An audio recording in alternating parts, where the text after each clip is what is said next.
One of the very first things I started growing were herbs. I grew them from supermarket plants. I just bought the simple ones that you can use for cooking and grew them. They're so easy to grow that way. Let me show you how. This is a basil pot from a supermarket, £1.50. In here I have over 20 plants. So I can actually multiply this to give me a lot of plants that will last me through the summer.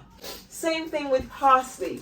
These are really easy to grow. Let me show you the parsley one. Can you see how much parsley we have growing in this little pot? We just need to handle this with a bit of tender loving care. First and foremost, we just need a nice flat surface, and we're just going to bring our plants out. To start with the parsley. Get it? It has a lot of roots. Don't worry, these things can regenerate their roots to a degree. So we're just going to split them gently, but enough to get them apart. Now look at that. We have a whole lot of plants in each pot. So I'm going to go ahead and split them to give me a few plants.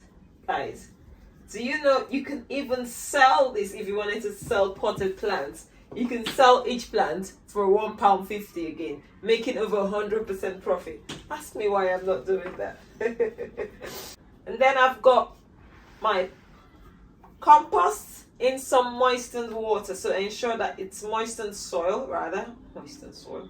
And then I'm just going to place that in there. Simple as that. Now the most important thing about growing your herbs this way is you need to gently acclimatize them. So you need to harden them off gently. You need to leave them in these pots indoors for a good while until they get used to the environment and until it's warm enough for them to go outdoors. Look at this basil.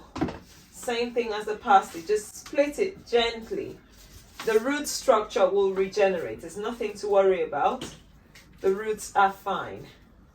Now basil can grow more than one in a pot. So I'm going to leave like this amount in a pot, okay? So I'm going to make 4 plants out of the whole basil. 4 is plenty. Now same as with the parsley. I'll just get another tray. And I'm just going to make a little hole with my hands. Nothing fancy. And I'll put my basil in there. And I'll just bury it. So this will be in a windowsill. If you have a south facing window, better. But it doesn't matter. Just a warm windowsill indoors. Basil is a Mediterranean plant. It likes it nice and warm. So we're not letting this go outside. And this is a really easy way. Like, growing this from seed will take a whole lot of months. I will still grow from seed. I like growing some things from seed because they are very good companions for my tomato plants. But this way I have early basil that will stay in my polytunnel until the other ones that I grow from seed will actually be ready enough for us to have food. I've got 4 plants from just £1.50. That is a bargain, and who doesn't like a bargain? Once we finish, ensure we give it a good watering, a good soaking from the top as well, so that this roots will get water and start growing. It's nice and easy, don't you think?